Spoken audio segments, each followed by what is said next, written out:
Welcome to the University of Michigan Dentistry Podcast Series, promoting oral health care worldwide.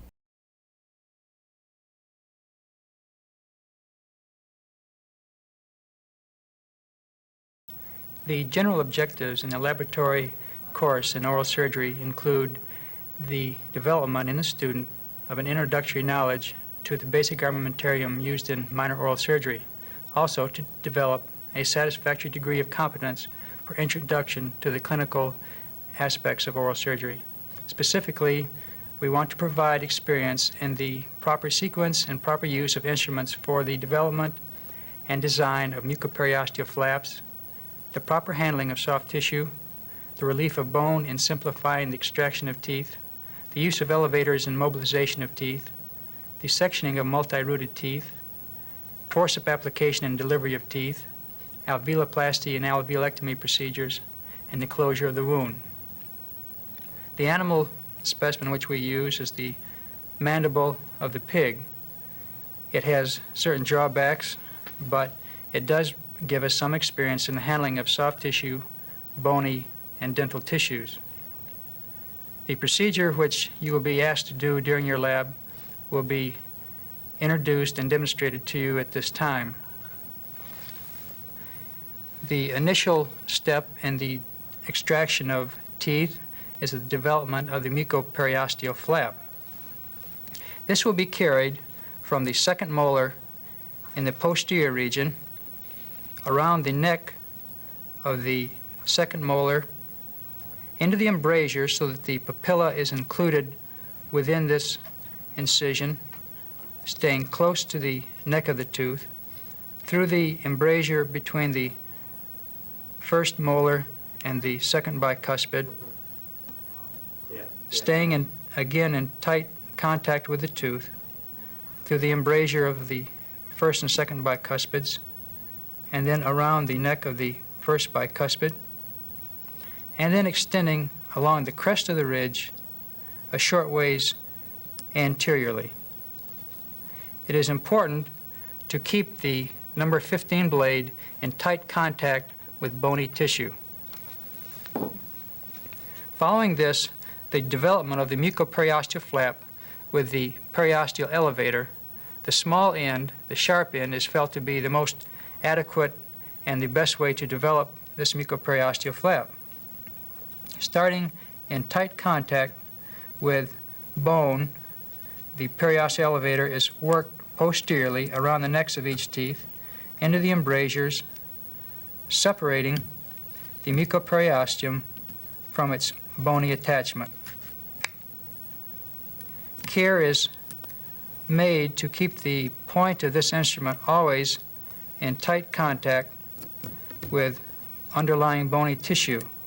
If this is not done, the mucoperiosteum is fragmented. Subsequently, in the patient, considerable post-surgical edema is created. Once the mucoperiosteal flap has been developed to a relative distance of approximately 3 millimeters beneath the crest of the bone, then using the wide end of the periosteal elevator, the rest of the periosteum then can be separated to a depth of approximately the bifurcation of these teeth.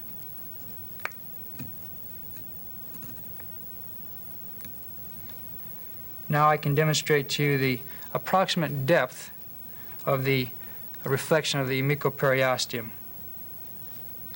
The next step is in the relief of supporting bone of the first molar and the second bicuspid. During your exercises, you will only be asked to remove these two teeth. Because of the multi-rooted nature of these teeth, it is felt that extraction of only two of these teeth should be adequate in terms of your preparation experience for basic exodontia.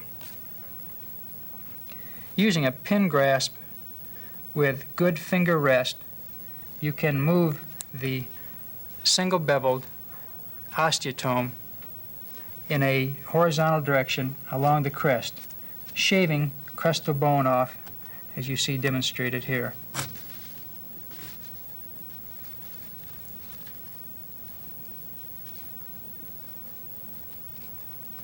This bone is to be removed down to the level of the bifurcation. During your own exercises, you will be able to have assistance from your partner who can stabilize the pig mandible, and you will find that this exercise will be considerably easier with getting stabilization from your partner. The first molar in the pig, as opposed to the human, instead of having 2 roots, has 3 major roots, each major root being separated into 2 minor components. So a total of 6 roots are associated with the first molar in the pig jaw. Because of this, it's necessary to section the first molar of the pig into 3 distinct coronal portions, and to section the second bicuspid into 2 distinct coronal portions because of the double roots in the second bicuspid of the pig.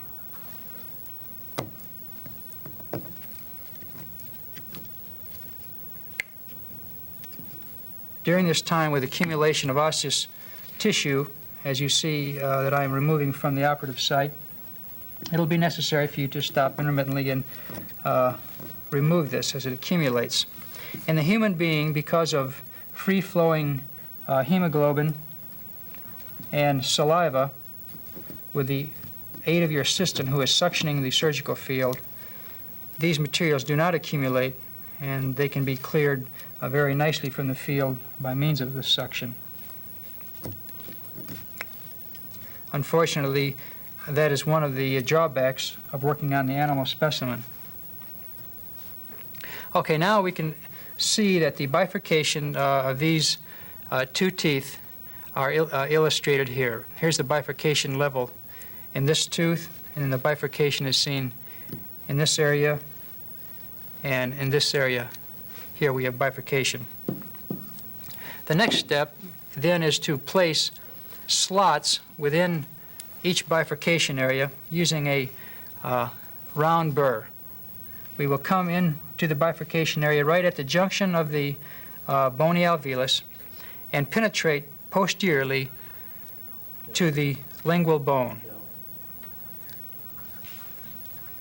Because this particular technique takes some time, we will go off camera for a few minutes until I can accomplish these bony sections. These bony slots have now been created. They were performed initially with the use of the round burr, which we see here, to make the initial penetration.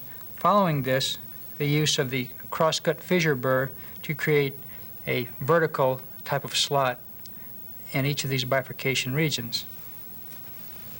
Once this has been done, the use of the dental elevator can then perform the function of splitting these teeth into separate dental fragments. This will first be carried out in the bicuspid, and there's a simple twisting motion which is carried out. I don't know if you could hear the snap as the crown was divided in half.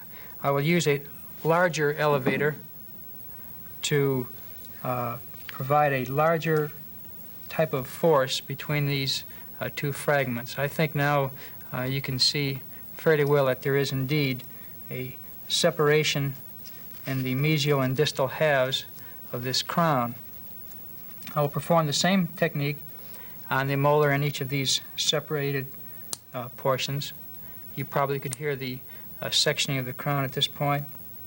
And again, on the distal 2/3, we'll do the same thing. The pig's teeth at this state are very brittle, the roots are very long, and can fracture very easily. For this reason, it is very common to find that during the luxation of these teeth, that oftentimes the roots will fracture from the crown itself.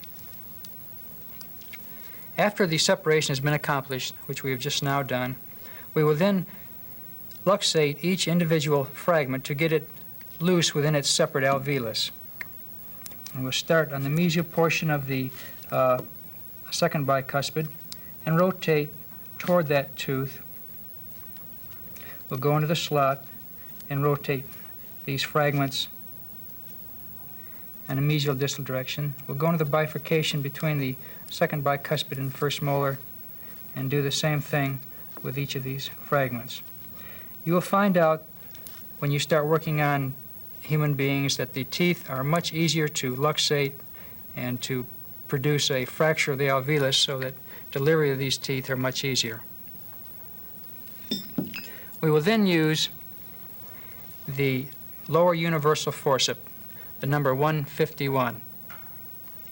We'll engage the mesial half of the bicuspid crown, and with a steady buccal lingual movement and then rotational movement, we'll try and loosen this tooth fragment from the alveolus. Okay, we've succeeded in delivering slightly more than 1/2 of the crown and portion of the root.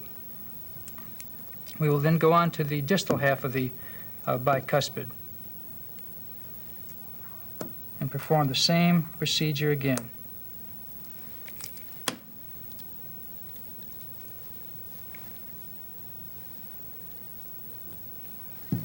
I find that the lingual gingiva is quite adherent to the molar teeth, so we will separate this rather than traumatize it. And this is something which we must always be aware of, avoiding the crushing and destruction of soft tissue, which leads to marked postoperative morbidity. And again, with the mesial 1/3 of this crown, the same motions in a buccal lingual in a slightly rotational fashion. It's a rotational fashion in this instance because these are separated into individual root formations. The normal molar tooth on the pig or the human being, if not sectioned, is luxated with a strictly buccal and lingual dimension.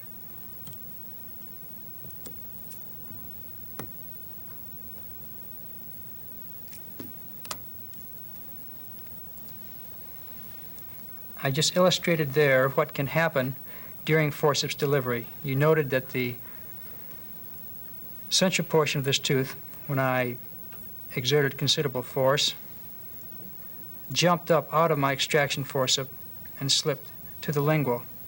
In the patient, this is indeed a danger because there are times when this tooth will jump out of your forceps, and unless you have a protective finger on the lingual aspect, this tooth can find its way into the pharynx. And there have been teeth reportedly aspirated and oftentimes swallowed by patients. So this is your responsibility to protect this area at the time that you are attempting to deliver these teeth fragments.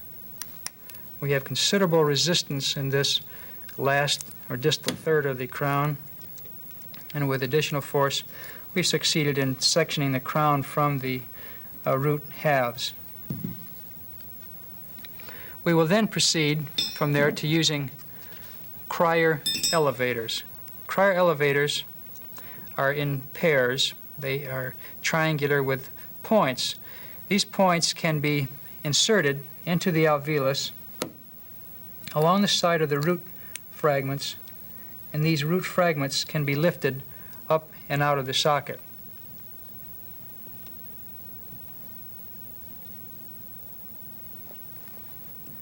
When using instruments in oral surgery, it is always important to remember the rule of controlled force, because with the pressure which is generated by these instruments, one must always be careful not to allow the displacement of these instruments into adjacent soft tissue, whether it be the cheek, palate, or floor of mouth. Using this crier elevator on these distal roots is used in a manner by slipping the point of the elevator down between the alveolar bone and the root itself. By wedging the instrument between the alveolus and the root fragment, we can displace it up and out of the socket.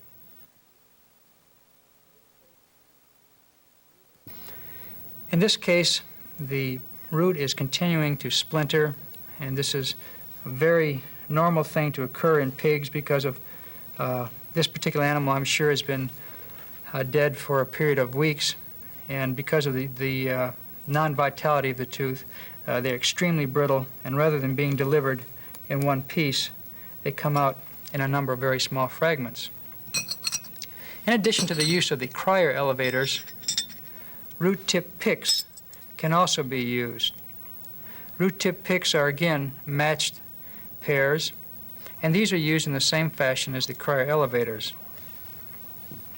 We can slip these again between the alveolus and the tooth fragment itself, and with a wedging motion, luxate this root fragment up and out of the socket.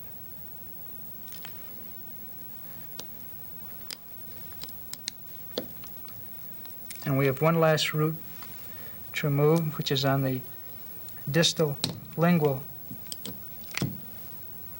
portion of the alveolus.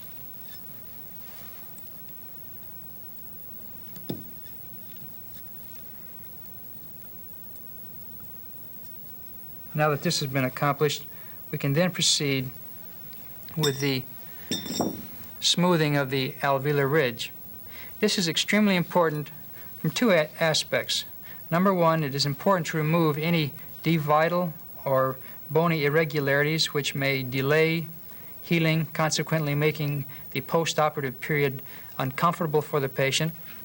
And secondly, when dentures are to be worn in the future, whether it be complete or partial, any sharp bony irregularities can produce ulceration and much discomfort associated with the use of these prosthetic devices. The instrument you see now is a side-cutting rongeurs. This instrument is used to remove gross bony irregularities, and it's used in a fashion to snip off sharp portions of bone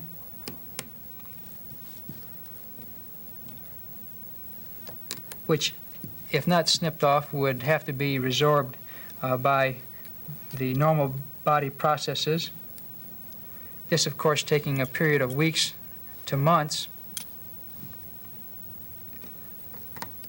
So by preparing the bone properly initially, you can reduce the healing time by a very significant degree. I've noticed that we have the mesial portion of the second bicuspid still remaining. So with elevator force, we will try to lift this portion of the crown up and out.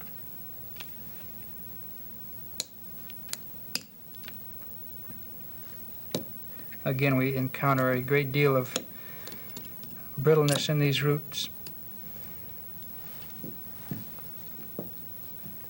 And we'll have to use the root tip pick again to get this portion of the root out.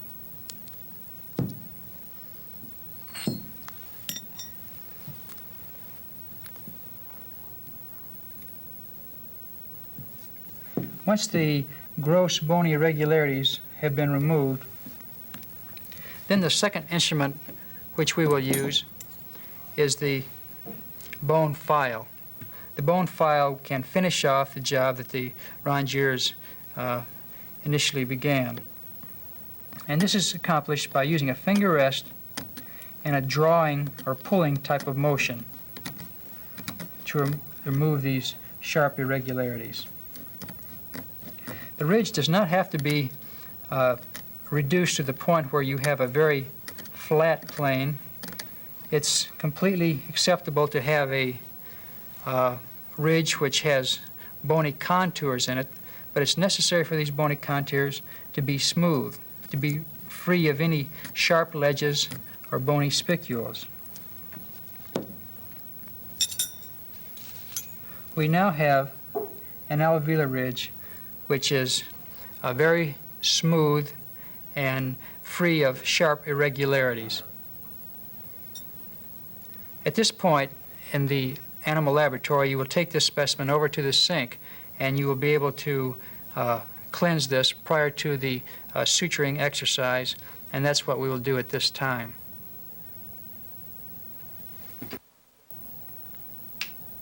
Following the contouring of the ridge, we are now ready to reapproximate the mucoperiosteal flap. To do this, we in this clinic will use a half-round needle on 3/0 black silk suture. There are two different types of suturing techniques which you will be asked to perform. The first one will now be demonstrated, and that is the technique of continuous lock suturing. The initial suturing pass is made with the needle point perpendicular to the surface of the mucoperiosteal flap.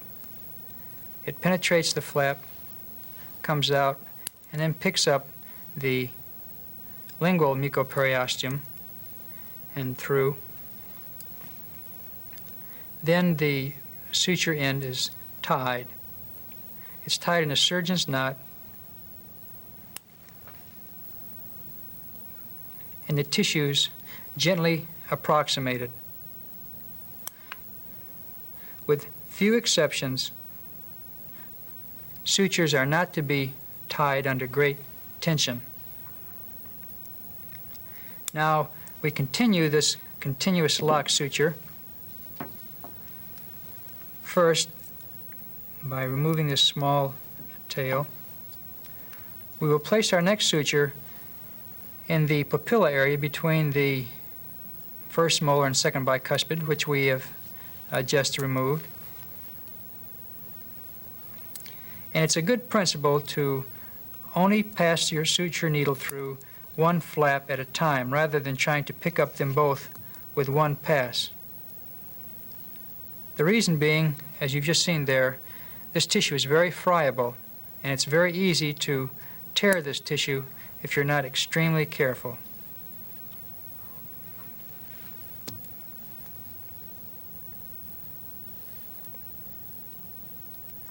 With this now passed through in the continuous suture, we will pass our needle back through the initial loop so that you have a configuration as is illustrated here. Then with a minimal amount of tension, these margins are approximated. We will now go through the papilla area just on the distal of the first bicuspid.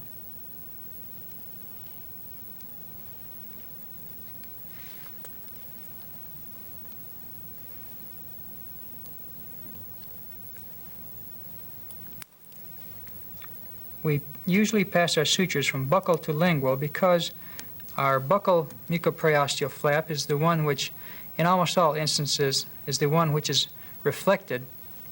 The lingual periosteal flap is one which is firmly attached. Consequently, it is much easier to pass needles through flaps which are attached or are held against solid structures, and we can avoid needless difficulties in trying to pin down loose and mobile flaps in going in the opposite direction. The last suture then will be placed on the mesial aspect of the first bicuspid, where it's in close approximation to the lingual flap here, and it was very easy to pass through both flaps at the same time. But in general situations, it's considerably more difficult to accomplish that. Okay, at this time we are going to finish the continuous type of suture. And now we will essentially pretend that this loop of suture is the trailing end of a normal interrupted type of suture. We'll engage that and then pull our half hitch down like so, and then finish off our knot. Once this has been completed, we'll cut off the excess ends, and we now have completed the continuous type of suture, continuous lock suture. We will now pause while we remove these sutures in preparation to the next type of suture technique. The second suturing technique which we will now demonstrate is that of the interrupted suture. This type of suture is one which is most commonly used and one which you in general will be using in the oral surgery clinic. This technique begins exactly the same as the continuous suture technique which you have just been demonstrated. Passing from the buccal to the lingual mucoperiosteal flaps. Drawing the suture through till there's very little excess left.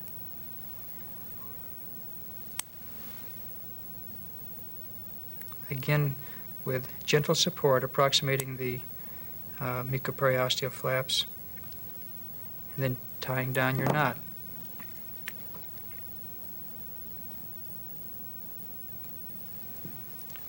And then the ends are sectioned. And this same technique is carried on to the next papilla area, where we again pick up each mucoperiosteal flap one at a time. You'll find in areas where there is extensive bone recontouring carried out that it's often necessary to trim these margins, because if the margins of the mucoperiosteal flaps are not trimmed, a overlapping of the tissue occurs and retarded wound healing then follows.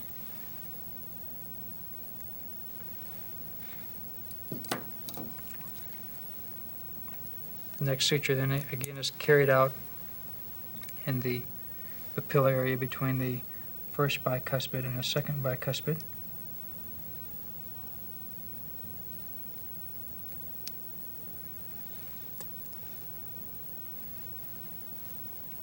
In suturing a wound together, it is not necessary to completely obliterate the socket area which is created with extraction of these teeth. In other words, when a tooth is removed, that socket itself can remain completely exposed. The purpose of the suturing of the mucoperiosteal flaps is to reapproximate the mucoperiosteum back into its normal position, and not to move the mucoperiosteum back to an area where it is not normally placed. For example, in the first molar area, which we demonstrate here, you see that the wound is left open. But the wound, of course, would be exposed just the same if we did not reflect the flap initially and simply extracted that tooth. This area of wound will fill with blood clot, granulation tissue, and there will then be migration over the top of this organizing blood clot with epithelium, and healing will occur uneventfully. And the last suture is placed on the mesial aspect of the first bicuspid to finish the approximation of the mucoperiosteal flap. And thus concludes the demonstration of the oral surgical animal laboratory techniques. Hopefully this has been beneficial to you in seeing various techniques which hopefully you will be able to carry on into your clinical oral surgery experiences in the not-too-distant future. You've been listening to a presentation from the University of Michigan School of Dentistry, which is dedicated to supporting open learning and open educational resources. This recording is licensed under the Creative Commons. It may be reused and redistributed for nonprofit use. Please attribute materials to the University of Michigan School of Dentistry and redistribute under this same license. For more information on how this and other University of Michigan School of Dentistry recordings may be used, visit www.dent.umich.edu/license.